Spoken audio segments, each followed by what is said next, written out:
عمرو بڑے اطمینان سے ایک بڑے بحری جہاز پر سفر کرتا ہوا سمندر کے درمیان واقع دور ایک جزیرے کی طرف جا رہا تھا۔ یہ مسافر بردار جہاز تھا اور عمرو کے ساتھ اس جہاز میں اور بھی بے شمار مسافر تھے۔ چونکہ اس جہاز نے اس جزیرے کے قریب گزرنا تھا، اس لیے عمرو اس میں سوار ہو گیا۔ جہاز کے کپتان نے اس سے وعدہ کیا تھا کہ وہ اسے جزیرے پر اتار دے گا۔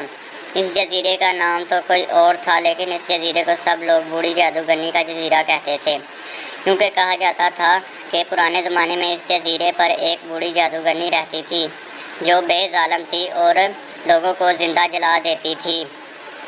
اس لیے یہاں کی ساری آبادی بھاگ گئی تھی، پھر جادوگرنی رہ گئی، لیکن اب بھی طویل عرصہ گزر جانے کے باوجود اس جزیرے پر کوئی آبادی نہیں تھی۔ وہ حیران تھا، کیونکہ لوگوں کے مطابق اب بھی بوڑھی اور ظالم جادوگرنی کی روح اس جزیرے پر رہتی تھی۔ جو بھی اس جزیرے پر جاتا تھا وہ رات پڑتے ہی مر جاتا تھا، لیکن اس کے ساتھ ساتھ یہ بات بھی بے حد مشہور تھی کہ یہ بوڑھی جادوگرنی بے حد امیر تھی اور اس کا بہت بڑا خزانہ اب بھی اس جزیرے پر واقع پہاڑوں کے درمیان موجود ہے۔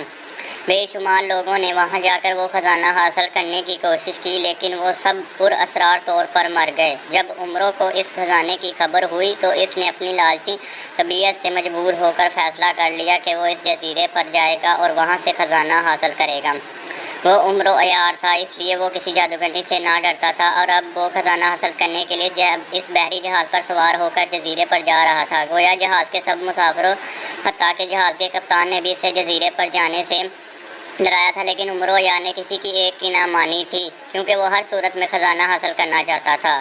ابھی وہ جزیرہ کافی دور تھا کہ اچانک سمندر میں ایک خوفناک طوفان آ گیا۔ یہ طوفان اس قدر شدید تھا کہ جہاز کو نہ بچایا جا سکا اور جہاز ٹکڑے ٹکڑے ہو کر سمندر میں غرق ہو گیا۔ عمرو عیار نے بڑی مشکل سے ایک چھوٹی سی کشتی پر قبضہ کر کے اسے سمندر میں ڈال لیا تھا، اس لیے وہ اس کشتی میں ہونے کی وجہ سے سمندر میں ڈوبنے سے بچ گیا۔ جہاز اپنے مسافروں سمیت غرق ہو گیا تو عمرو عیار چپو چلاتا ہوا سمندر میں آگے بڑھتا چلا گیا۔ طوفان بھی ختم ہو گیا۔ یوں لگتا تھا جیسے ہی طوفان آیا ہی جہاز کو غرق کرنے کے لیے ہو، سوائے عمرو کے باقی اور کوئی مسافر بھی زندہ نہ بچا تھا۔ اگر عمرو طوفان کے آثار دیکھتے ہی اپنی عقلمندی سے کشتی پر قبضہ کر کے اسے سمندر میں نہ ڈال دیتا تو وہ بھی یقیناً اس جہاز کے دوسرے مسافروں کے ساتھ سمندر میں غرق ہو چکا ہوتا، لیکن اب بھی وہ بے حد پریشان تھا، کیونکہ دور دور تک کوئی جزیرہ یا زمین نظر نہ آ رہی تھی اور عمرو کے پاس نہ پینے کا پانی تھا اور نہ کھانے کا سامان۔ کشتی بھی چھوٹی سی تھی۔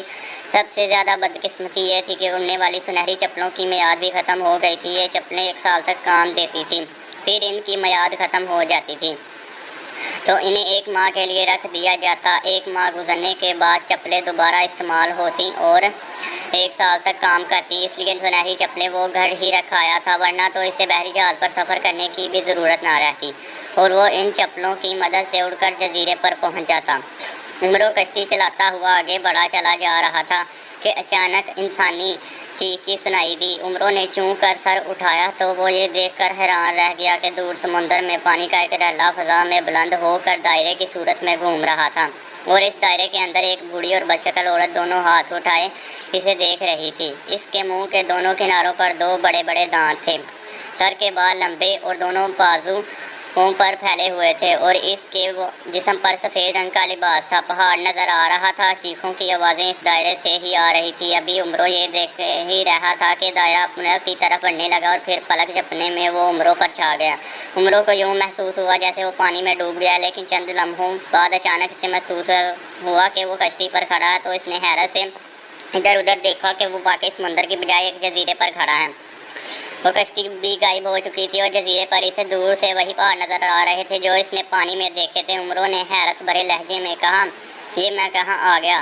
تم میرے جزیرے پر ہو عمرو عیار؟ اچانک ایک چیختی ہوئی آواز سنائی دی تو عمرو چونک کر ادھر دیکھنے لگا جیسے آواز آئی تھی۔ پھر اس نے اسی بدصورت عورت کو اپنی طرف آتے دیکھا جسے اس نے دائرے میں دیکھا تھا۔ کون ہو تم؟ عمرو نے اس سے پوچھا۔ مجھے بوڑھی جادوگرنی کہا جاتا ہے اور یہ میرا جزیرہ ہے، یہاں میرا خزانہ ہے اور مجھے معلوم ہے کہ تم یہ خزانہ حاصل کرنے آ رہے تھے، اس لیے میں نے اپنے جادو کے زور سے اس جہاز کو ہی غرق کر دیا، لیکن تم بچ گئے۔ پھر میں نے تمہیں یہاں جزیرے پر ہی بلا لیا تاکہ یہاں میں تمہیں زندہ جلا سکوں۔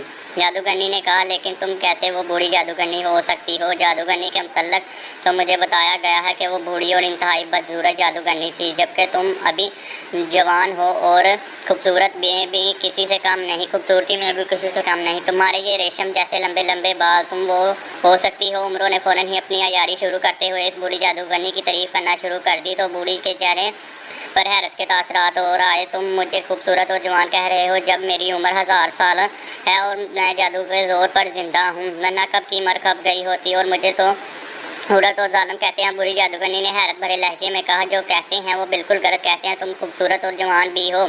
عمروں نے جواب دیا، لیکن میرے بال تو خشک ہیں اور میرے چہرے پر جھریاں ہیں، پر تم مجھے کس جوان کہہ سکتے ہو؟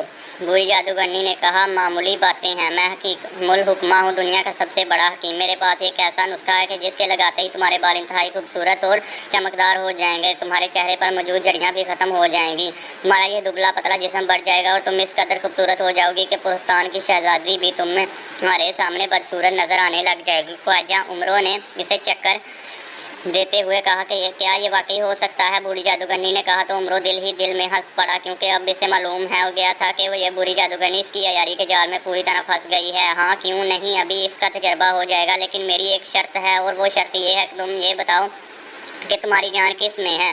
عمروں نے کہا تو بوڑھی جادوگرنی چونک پڑی، اس کے چہرے پر غصے کے تاثرات ابھر آئے تھے۔ کیونکہ تم کیوں پوچھ رہے ہو؟ اس کا مطلب ہے کہ تم میرے ساتھ عیاری کر رہے ہو؟ بوڑھی جادوگرنی نے غصے سے چینکتے ہوئے کہا، ارے نہیں، میں اس لیے پوچھ رہا ہوں کہ یہ نسخہ اس وقت اثر کرتا ہے جب کسی کی جان اس کے اپنے جسم کے اندر ہو۔ چلو تم مجھے نہ بتاؤ کہ تمہاری جان کس میں ہے، بلکہ تم خود ہی اسے وہاں سے نکال کر اپنے جسم کے اندر ڈال لو، پھر مجھ سے نسخہ لے لو اور قیامت تک کے لیے جوان بھی بن جاؤ، خوبصورت بھی۔ عمرو عیان ہے اور وہ نسخہ پہلے تم دکھاؤ، پہلے میں اس کا تجربہ کروں گی۔ بوڑھی جادوگرنی نے کہا۔